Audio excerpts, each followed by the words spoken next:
Hello friends, मैं हूं doctor नवीन अग्रवाल। मैं एक इंटरवेंशन कार्डियोलॉजिस्ट हूँ और गुजरात के वलसाड और वापी ज़िले में प्रैक्टिस करता हूं। आज आपके लिए लाया एक इम्पॉर्टेंट और एक यूज़फुल टॉपिक। आज हम बात करेंगे क्या नॉर्मल नलियों में हार्ट अटैक हो सकता है या नहीं, यानी बिना ब्लॉकेजेस वाली नलियों में हार्ट अटैक हो सकता है कि नहीं, और एक्चुअल में ऐसा हो तो क्या करना चाहिए, क्या डिफरेंस है इस तरह के पेशेंट्स में, क्या रिस्क फैक्टर्स है इस तरह के पेशेंट्स के हार्ट अटैक के लिए, और कैसे प्रिवेंट किया जाए, कैसे आगे ट्रीटमेंट किया जाए, क्या लॉन्ग टर्म ऐसे लोगों को दवाओं की ज़रूरत है या नहीं है, इस बारे में बात करेंगे। ये टॉपिक काफ़ी इंटरेस्टिंग और यूज़फुल होगा, इसलिए रिक्वेस्ट करूंगा कि इसे एंड तक देखें, और जो लोग मेरे चैनल पे नए हैं उन्हें रिक्वेस्ट करूंगा कि चैनल को सब्सक्राइब करें ताकि हमें इंस्पिरेशन और मोटिवेशन मिलती रहे, हम आपके लिए अच्छा कंटेंट लाते रहें। तो आज बात करेंगे नॉर्मल नलियों के साथ हार्ट अटैक आ सकता है या नहीं। बेसिकली हार्ट अटैक का मैकेनिज्म क्या है। हार्ट अटैक तब होता है जब कोई हृदय की नली 100% बंद हो जाए और सेल्स का ऑक्सीजन और ग्लूकोज सप्लाई बंद हो जाए, जिसकी वजह से सेल्स का मरना चालू हो जाए, इसे हार्ट अटैक कहते हैं। हार्ट अटैक नॉर्मली तब होता है जब हृदय की कोई नली में कोलेस्ट्रॉल का लेयर बाय लेयर ब्लॉकेज जमा होते जाता है, 10, 20, 25, 50। जब 60-70% के आसपास ब्लॉकेज हो जाता है तो उसमें सडनली खून का क्लॉट जमता है और वो सडनली बंद हो जाती है। ये ऐसा होता है इसलिए क्योंकि नलियों में जब ब्लॉकेजेस बढ़ते जाता है तो अंदर ब्लड फ्लो होने के लिए जगह कम होते जाती है। पहले नली का अगर लूमेन इतना है और धीरे धीरे करके कम होते जा रहा है तो उसमें जगह कम हो जाएगी। फिर जैसे ही अगर ब्लड का क्लॉट आके फंसेगा तो सडन हार्ट अटैक आ जाएगा। देखिए, ये चीज़ समझने की ज़रूरत है कि ऐसा कोई फिक्स कट ऑफ नहीं है कि 70% या 80% से ज़्यादा में ही हार्ट अटैक आएगा, उससे कम में हार्ट अटैक नहीं आएगा, ऐसा कोई ज़रूरी नहीं है। ज़्यादातर लेकिन ऐसा देखा गया है कि जब नली का ब्लॉकेज 70-80% से ज़्यादा हो जाए तो हार्ट अटैक का चांसेस बढ़ जाता है, क्योंकि ऑब्वियसली ब्लड के फ्लो होने के लिए जगह कम है तो उसमें क्लॉट अगर छोटा सा भी आके फंसेगा तो बंद हो सकती है। थोड़ा भी प्लेटलेट अगर आके जमा हो गया तो वो नली के फ्लो को बंद कर सकता है, रुकावट पैदा कर सकता है, हार्ट अटैक क्रिएट कर सकता है। तो इसीलिए अगर किसी भी व्यक्ति को ब्लड का फ्लो 70-80% से ज़्यादा ब्लॉकेज हो रहा है तो हार्ट अटैक का चांस बढ़ जाएगा। लेकिन ऐसा नहीं है कि 20-30-40% केसेस में हार्ट अटैक नहीं आ सकता। ज़्यादातर हार्ट अटैक तब होता है जब कोई प्लाक रप्चर करता है, यानी प्लाक के ऊपर एक मेम्ब्रेन होती है, एक लेयर होती है जो कि जिसके ऊपर कोलेस्ट्रॉल जो जमा होता है वो उसके ऊपर एक लेयर, एक मेम्ब्रेन होती है, ये उसको कंटेन करके रखती है, जो कि कोलेस्ट्रॉल की जो लेयर्स हैं और उसके अंदर जो कचरा है या उसके अंदर जो सेल्स हैं उनको ब्लड के कांटेक्ट में आने नहीं देती है। लेकिन कभी कभी जब ये मेम्ब्रेन सडनली डैमेज हो जाती है, फट जाती है, रप्चर हो जाती है, अनस्टेबलाइज मेम्ब्रेन जब होती है, रप्चर हो जाती है, तो इसकी वजह से अंदर के जो हार्मफुल सेल्स है और प्लाक है और कचरा है वो ब्लड के कांटेक्ट में आने लगता है, जिसकी वजह से ब्लड के प्लेटलेट्स एक्टिवेट हो जाते हैं। ब्लड में ये प्लेटलेट नॉर्मली क्लॉटिंग मैकेनिज्म को एक्टिवेट करते हैं। जब ये प्लेटलेट्स एक्टिवेट हो जाते हैं तो ब्लड के बहाव को रोक देते हैं और हार्ट अटैक क्रिएट हो जाता है। तो ज़्यादातर ये हार्ट अटैक का रीज़न जो है ये प्लाक रप्चर या मेम्ब्रेन रप्चर है। ये होने के लिए कट ऑफ 70-80-90% हो, ऐसा ज़रूरी नहीं है। 40-50% वाले पेशेंट्स में भी हो सकता है, कभी कभी नॉर्मल नलियों में भी हो सकता है। नॉर्मल नली में होने का वजह ये है कि भले वहाँ ब्लॉकेज नहीं है लेकिन सडनली कोई कारण से प्लेटलेट एक्टिवेशन ट्रिगर हो गया या कोई कारण से ब्लड का क्लॉट एक्टिवेशन वहाँ हो गया तो ब्लड वहाँ पे खुद ही रुकावट डेवलप कर सकता है और खुद ही 100% उस नली को बंद कर सकता है। ज़रूरी नहीं है कि ऐसे लोगों की नलियों में 10% भी कोलेस्ट्रॉल का ब्लॉकेज, जो 0% ब्लॉकेज वाले केस में भी हार्ट अटैक आ सकता है, हालांकि चांसेस कम है। डेफिनेटली अगर किसी को 70-80-90% का ब्लॉकेज है तो कोलेस्ट्रॉल प्लाक में ज़्यादा भरा हुआ है, मेम्ब्रेन ज़्यादा स्ट्रेच होगा, फटने का चांस ज़्यादा रहेगा, डैमेज होने का चांस ज़्यादा रहेगा, प्लस ब्लड के फ्लो होने के लिए जगह भी बहुत कम है। अगर 90% ब्लॉकेज है तो 10% फ्लो होने के लिए जगह है, यानी कि अगर ज़रा भी ब्लड का क्लॉट आके वहाँ जमा तो वो तुरंत ही नली को बंद कर देगा, क्योंकि ब्लड के फ्लो होने के लिए स्पेस ही कम है। तो ऐसे केसेस में हार्ट अटैक आने का चांस कई गुना बढ़ जाता है। इसीलिए ब्लॉकेजेस वाले पेशेंट में हार्ट अटैक आने का चांस कंपेरेटिवली ज़्यादा रहता है एज़ कम्पेयर टू जो लोग में 10-20-50% ब्लॉकेज रहेगा। हार्ट अटैक आ उनमें भी सकता है, कंपेरेटिवली क्लॉट का परसेंटेज ज़्यादा होता है, ब्लॉकेज का परसेंट कम होता है।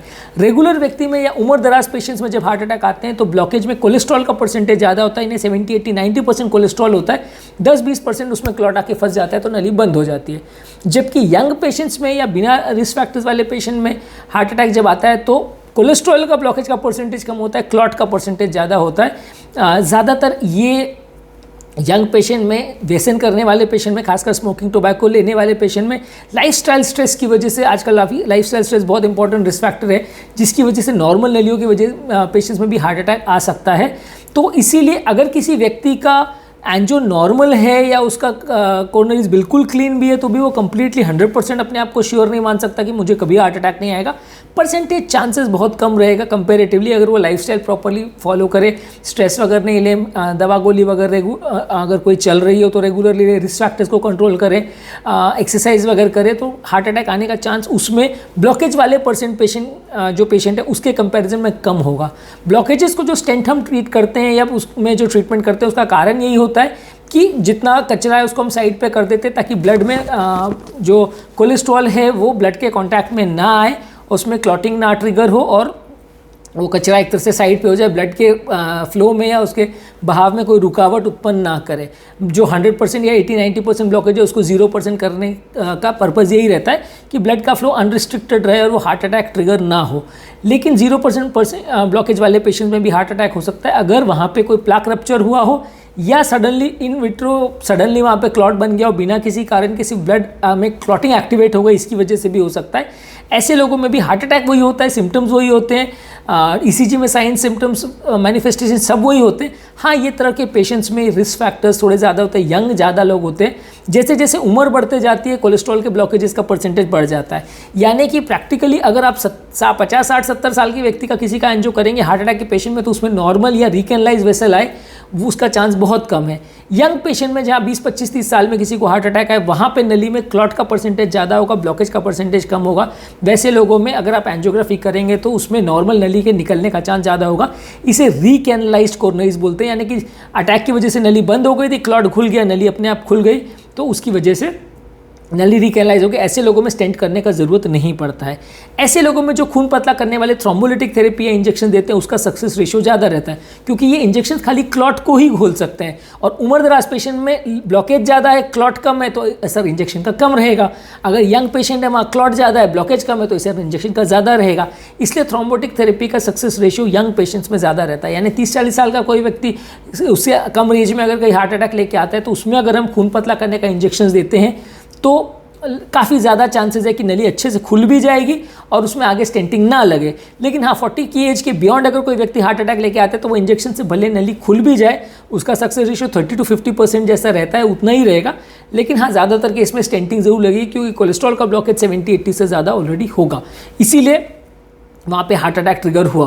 पर यंग पेशेंट में कंपैरेटिवली नली के पूरी तरह से रिकैनलाइज होने का या नॉर्मल होने का चांस ज़्यादा रहता है, तो वैसे केस में आगे स्टेंटिंग की ज़रूरत ना पड़े ऐसा हो सकता है। इंजेक्शन का सक्सेस रेशियो ज़्यादा रहता है। इस तरह के पेशेंट में एक बार अगर हार्ट अटैक आ गया तो दवा ज़्यादातर केस में लाइफ टाइम चालू रहती है क्योंकि ऑब्वियसली किसी भी व्यक्ति के लिए 100% पॉसिबल नहीं है कि वो सारे रिस्क फैक्टर को कंट्रोल कर ले, सारा लाइफ से स्ट्रेस को हटा दे, तेल घी नमक शुगर बिल्कुल बंद कर दे, सारे रिस्क फैक्टर्स को कंट्रोल कर ले। ऑब्वियसली हार्ट अटैक फिर भी एक मल्टी फैक्टोरियल डिजीज़ है। आप सब कुछ को कंट्रोल कर सकते हो लेकिन जेनेटिक कंपोनेंट को तो आप बिल्कुल नहीं कर सकते, एज को आप नहीं कर सकते, तो बहुत सारे अनमॉडिफाइड रिस्क फैक्टर्स भी रहते हैं। लाइफस्टाइल स्ट्रेस को भी आप कितना भी कोशिश कर लो, आप थोड़ा बहुत स्ट्रेस तो आ ही जाता है। तो ये सब चीज़ों को आप पूरी तरह से कंट्रोल नहीं कर सकते, इसलिए ऐसे पेशेंट में दवा देना ज़रूरी है। जिस व्यक्ति की नज़र की तासीर खराब है और एक बार हार्ट अटैक आ चुका है उसको दोबारा भी आ सकता है, तो वैसे केसेस में हमेशा एडवाइजेबल रहता है कि इनको मेडिसिन लंबे समय तक दें, ज़्यादातर प्रेफरेबली लाइफ टाइम दें मेडिसिन। हालांकि कंपेरेटिवली डोजेस कम रहेगा, कंपेरेटिवली उनको नंबर ऑफ टैबलेट्स कम रहेंगी क्योंकि नलियों में ब्लॉकेज कम है, तो कोलेस्ट्रॉल रिड्यूसिंग मेडिसिन का डोजेज कम रहेगा, लेकिन खून पतला करने वाली मेडिसिन कंपेरेटिवली ज़्यादा समय तक इनको देना पड़ेगा। स्टैंडर्ड प्रोटोकॉल के हिसाब से इनिशियली पहले 1 साल डबल एंटीप्लेटलेट रहेगा, उसके बाद अगर ब्लीडिंग रिस्क ज़्यादा है तो सिंगल एंटीप्लेटलेट पे कर सकते हैं, ब्लीडिंग रिस्क कम है तो डबल एंटीप्लेटलेट पे रख सकते हैं। डबल एंटीप्लेट का मतलब है एस्प्रिन और क्लोपिडोग्रेल का कॉम्बिनेशन, यानी पहले 1 साल में एस्प्रिन और क्लोपिडोग्रेल ये पूरे 1 साल तक एटलीस्ट दिया जाता है। उसके बाद एस्प्रिन या क्लोपिडोग्रेल में से एक दवा को कंटिन्यू रखा जाता है, दूसरी दवा को बंद कर दिया जा सकता है। अगर ब्लीडिंग रिस्क कम है तो दोनों को भी कंटिन्यू रखा जा सकता है। इस तरह के केसेस में जहाँ नली पूरी तरह से खुल गई है और उसमें कोई ब्लॉकेज नहीं बचा है और सिर्फ क्लॉट था, वैसे केसेस में स्टेंटिंग को यूजली अवॉइड करना चाहिए क्योंकि स्टेंट का बेसिक पर्पज़ होता है कि कोलेस्ट्रॉल को साइड में करना, कोलेस्ट्रॉल या कचरे को हटाना। अगर कचरा नहीं है और तो ऐसे केसेस में कोलेस्ट्रॉल को रीब्लॉकेज करने के लिए चांस काफ़ी कम है।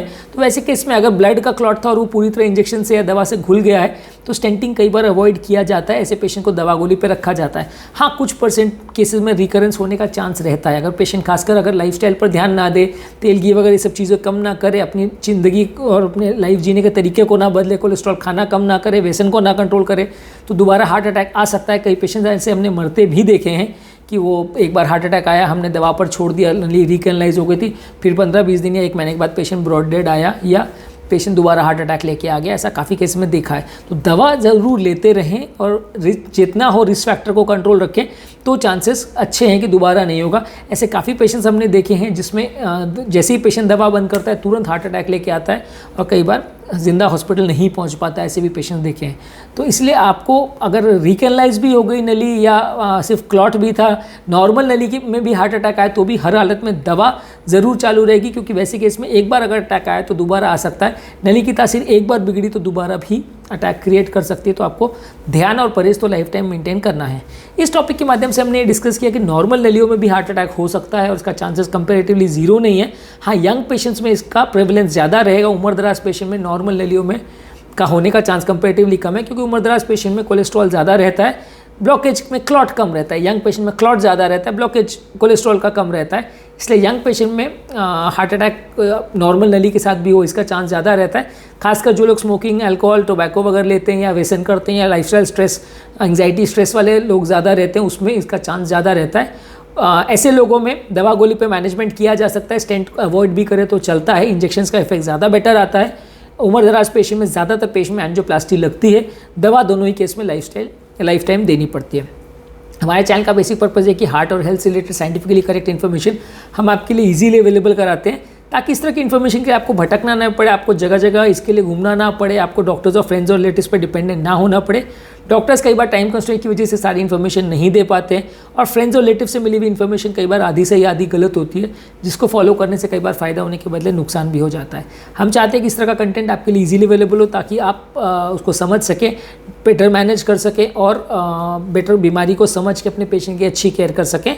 यदि आपको हमारे चैनल का कॉन्सेप्ट अच्छा लगता है तो वीडियोस को लाइक कीजिए, चैनल को सब्सक्राइब कीजिए। यदि आपको लगता है कि कंटेंट आपके फ्रेंड्स और रिलेटिव्स के लिए यूज़फुल है तो इसके लिंक को उनके साथ शेयर कीजिए। और यदि आपको ऐसा लगता है कि कोई और टॉपिक्स पर हमें फ्यूचर में वीडियोस बनाने चाहिए तो नीचे कमेंट सेक्शन में उनके बारे में हमें बताइए। फ्यूचर में उन टॉपिक्स को हम कवर करेंगे।